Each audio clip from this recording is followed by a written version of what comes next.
When these pictures were made, São João del Rei sat at midpoint on the 125-mile, 2-foot 6-inch gauge line that connected with a standard 5-foot 3-inch gauge to the east and a meter gauge line that ran several hundred miles in a northerly direction to the west.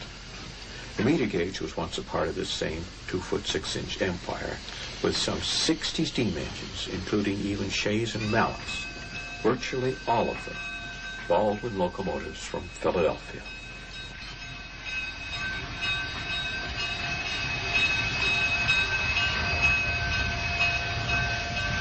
The choice of 2.5-foot gauge seems to have been made by an American engineer who had worked with this width in the mountains of Chile. No such mountains, indeed, scarcely any mountains at all, are apparent anywhere along the Brazilian route. Until 1949, the line featured sleeping cars and connected with river steamers on both the Rio Grande and the San Francisco. The river boats were still operating in 1981. At the time of this tape, much of the line to the north had been abandoned. Some of it had been widened to meter gauge and was operated by diesels. South of the western junction with the VFCO, the line had been electrified. Over the years, this part of the Brazilian railway system has had many different names, of which VFCO is only one of the most recent. Literally translated, it stands for Railway of the Central West. Brazilians still call the 125-mile remainder the only 2.5-foot steam-powered common carrier in the world. It was, without doubt, the best collection of small, U.S.-built steam locomotives to be found anywhere on Earth. Still, slide valves and all link and pin. Originally, all of the locomotives were either coal or wood-fired.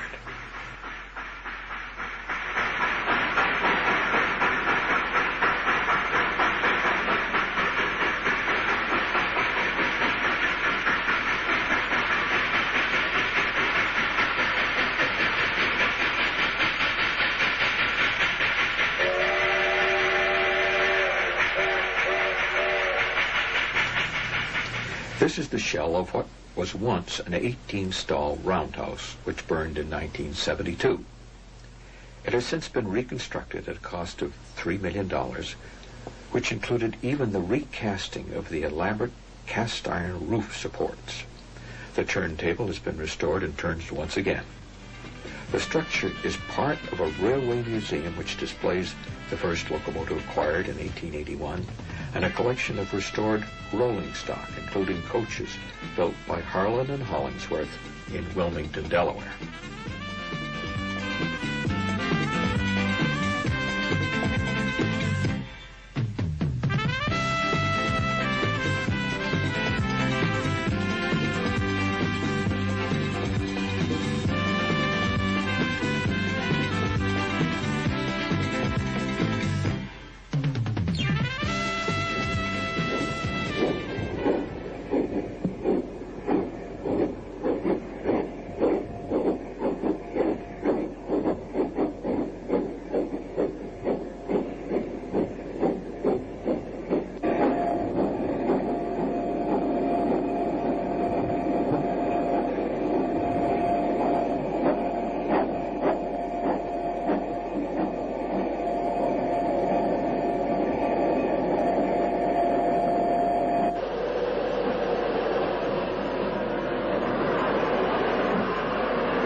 The steam-hauled tourist train now runs weekends and holidays between São João and Tiradentes. In this tape, you'll see 8 of these engines, and you'll follow the first segment of the railway to be completed, more than 100 years ago. Upgrade all the way from São João to Antônio Carlos beside the River of the Dead. The 62-mile ride on the daily mixed will require 4.5 hours with 4 stops. It will be a struggle, but the train never fails to arrive on time.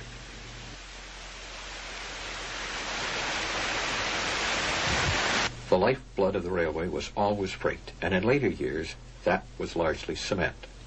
Limestone inbound and the finished product out. It prospered during this construction of the Taipu Dam and the Iguaçu River, but traffic declined thereafter, and a landslide severed the tracks west of São João, cutting off limestone supplies to the cement plant. What remains today is operated as a tourist railroad.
The narrow gauge ends at Antônio Carlos, where it connects with the standard 5-foot 3-inch gauge of the main line between Rio and Belo Horizonte.